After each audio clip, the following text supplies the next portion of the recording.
भीष्म जी की कथा।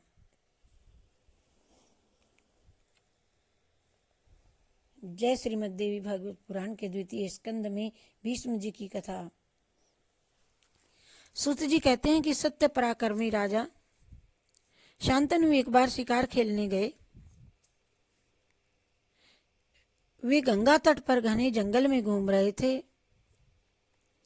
और वहां अद्भुत आभूषणों से अलंकृत एक सुंदर कन्या उन्हें दिखाई पड़ी। उस कन्या को देख करके राजा शांतनु का मन आनंद में मगन हो गया।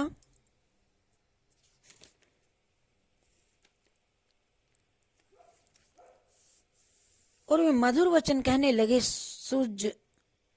ऐसुज घने, तुम देवी, मानुषी, गंधर्वी, यक्षिणी, नाग कन्या अथवा अप्सरा में इनमें से कौन सी हो?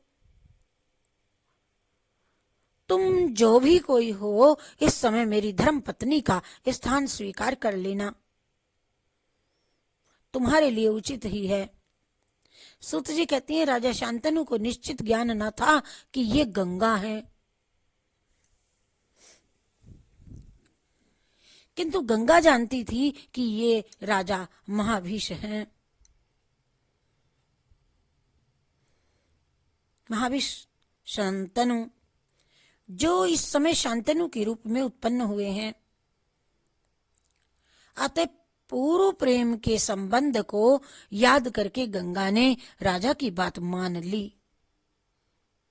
साथ ही हंस करके उनसे कहने लगी, महाराज, महाराज, पहले आप वचन वृद्ध हो जाएं, तब मैं आपको पति बनाऊंगी।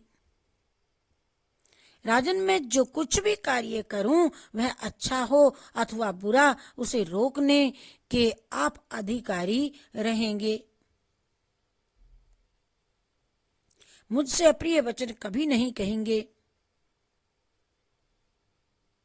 जिस समय आप मेरी बात ठुकरा देंगे, उसी समय मैं आपको छोड़ करके जहां चाहूं चली जाऊंगी।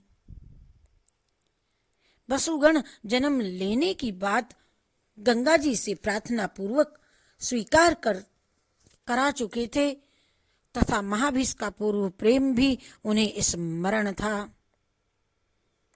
इन बातों पर विचार करके ही गंगा ने अपना यह कार्यक्रम बना लिया। मुझे सब कुछ स्वीकार है। राजा के यूं कहने पर गंगा जी राजा शांतनु की पत्नी बन गई। अनेक वर्ष व्यतीत हो गए। तदंतर राजा शांतनु के संयोग से दिव्य लोचना गंगा को गर्भ रह गया।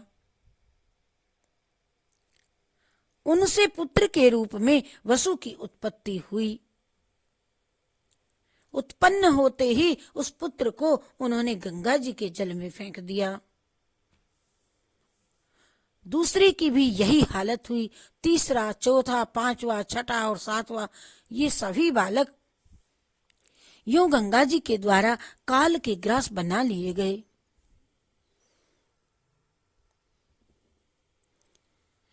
तब राजा शांतनु को बड़ी चिंता हुई। वे सोचने लगे, किस प्रकार मेरा वंश जगत में स्थिर रह सकेगा।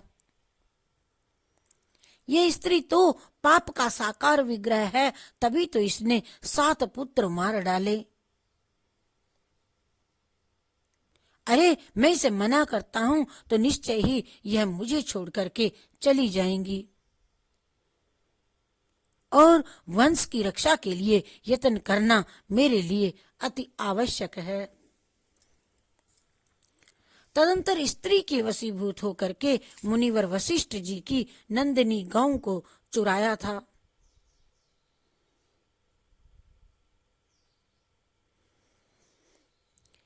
तदंतर गंगा के उदर से 8वां ध्यो नामक वसु, जिसने स्त्री के वशीभूत होकर के मुनिवर वशिष्ठ जी की नंदिनी को चुराया था, पुत्र रूप में उत्पन्न हुआ। उसे देख करके राजा शांतनु गंगा के पैरों में गिर पड़े और बोले, हे तनवंगी, इस समय तुमसे मेरी ये प्रार्थना है कि तुम इस बच्चे को जीवन दान देने की कृपा करो। तुमने मेरे 7 सुंदर पुत्र मार डाले, इस 8वें पुत्र की तुम रक्षा करो। राजा शांतनु के यूं कहने पर गंगा ने राजा से कहा, राजन, इस बालक को जीवित रखने की तो मेरी भी इच्छा है, परंतु आपने जो प्रण किया था वह टूट गया, अतः मैं यहाँ रह न सकूंगी। आप निश्चय जान ले, मैं गंगा हूं। देवताओं का कार्य संपन्न करने के लिए मैं यहाँ पर आई थी। राजन, मैं इस बच्चे को दिए देती हूँ, आप अपने इस पुत्र को स्वीकार कर लें। महाभाग, गांगेय नाम से विख्यात यह बालक सबसे अधिक बलवान होगा। आज तो मैं इसे वहीं ले जाती हूँ जहां मैंने आपको अपना पति बनाया था। पालन पोषण करने पर जब ये बड़ा हो जाएगा तब इसको तुम्हें वापस लौटा दूंगी। इस प्रकार कहकर तथा बच्चे को साथ लेकर गंगा अंतर्धान हो गई। राजा शांतनु अपने भवन में पड़े रहे। उनके दुख का कोई पार न था।